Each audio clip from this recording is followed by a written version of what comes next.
Hello, I'm Antonio Mora. This is the newsandnews.com Day in Brief on Wednesday, January 30th at about 6:30 p.m. You knew it was coming as soon as we heard the top American intelligence officials contradict President Trump on most major foreign policy issues during testimony before the Senate Intelligence Committee on Tuesday. The country had barely woken up this morning before Trump went on a Twitter tirade extending his feud with the intelligence community by insulting his director of national intelligence and the heads of the CIA and FBI, telling them they should go back to school. Trump accused them of being naive on Iran when they said the country isn't currently building nuclear weapons. He claimed the intelligence chiefs were wrong about the threat posed by ISIS, insisting it will soon be destroyed. And he said relations with North Korea were the best ever, trying to rebut their warning that the Kim regime is not denuclearizing. Negotiations between Democrats and Republicans to find a border deal have been an exercise in futility, but hope springs eternal. So a bipartisan committee of House and Senate legislators met for the first time today to try and avoid another shutdown. Guess what? Both sides remain dug into their positions on the border barrier, but they still expressed optimism a deal could be reached. They might want to talk to Trump, who tweeted that without a wall or a physical barrier, they're wasting their time. The Democrats did offer to increase funding for border security, but not for a wall. Trump reportedly met with Vladimir Putin for about 15 minutes at the G20 summit in November without a U.S. translator or note taker. Only Melania Trump and Putin's translator were present. The Financial Times says, quote, people familiar with the conversation said it appeared longer and more substantive than the White House has acknowledged. Federal prosecutors accused Russians of using materials obtained from Special Counsel Mueller's office to conduct a campaign of disinformation aimed at discrediting the ongoing investigations into Russian meddling during the 2016 campaign.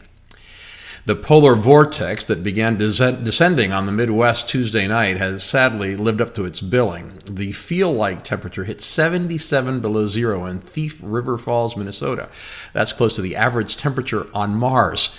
At least 8 people have died, and it has virtually paralyzed tens of millions of people.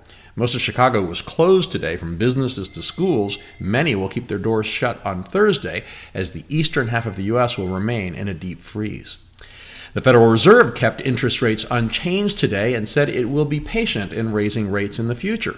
Wall Street loved the news on interest rates, and with good earnings reports from Boeing and Apple, U.S. stocks soared. The Dow was up 434 points. The Nasdaq jumped 2.2%.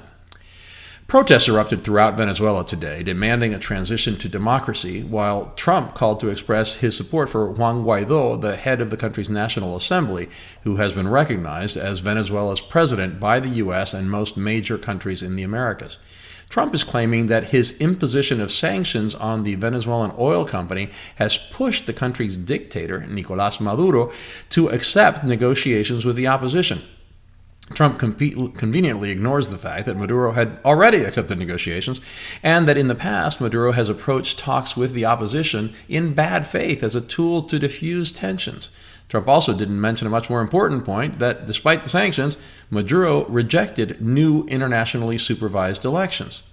Meanwhile, Trump warned Americans not to travel to Venezuela, and Maduro claimed Trump is trying to assassinate him. In our alternate universes segment, the great divide between conservative and liberal media, news anchors should be skeptical, but they should not default to anti-Americanism. It's especially bad when it comes hand in hand with ignorance. MSNBC anchors were just plain wrong in saying the U.S. is supporting a coup in Venezuela. Here's the reality. The country's dictator, Maduro, unconstitutionally took over the Supreme Court a few years ago. He used it to cripple the country's National Assembly, which was elected with more than 2/3 of the popular vote. He imposed his own fake Congress. He ignored a constitutional recall referendum. He killed, tortured, and arrested peaceful protesters and political opponents, and held an election where he barred most opponents from running, an election deemed fraudulent even by the company that ran it. If the anchors bothered to do their homework, they might understand that it's Maduro who engineered a coup against Venezuelan democracy. When the U.S. supports the leader of the popularly elected legislature, it is promoting democracy, not a coup. Finally, I'm a firm believer in fairness, from politics to journalism, but also in sports. So I've always favored video reviews. Who cares if it slows down a game if we end up with a proper result? NFL Commissioner Roger Goodell finally broke his silence today on the terrible officiating that robbed the New Orleans Saints of a trip to the Super Bowl. Goodell said officials are human and that the NFL will not intervene when there's a bad call. Sure, Mr. Commissioner. That's why teams should be able to challenge a terrible call, especially in the final 2 minutes of the game. We have all those stories and much more updated around the clock 7 days a week on newsandnews.com, where you will find all you need to know in one place. Please subscribe to our YouTube channel by clicking on the right of your screen just below this video. Please follow us on Facebook at Real News and News, and follow me on Twitter at AMoraTV. I'll see you again tomorrow.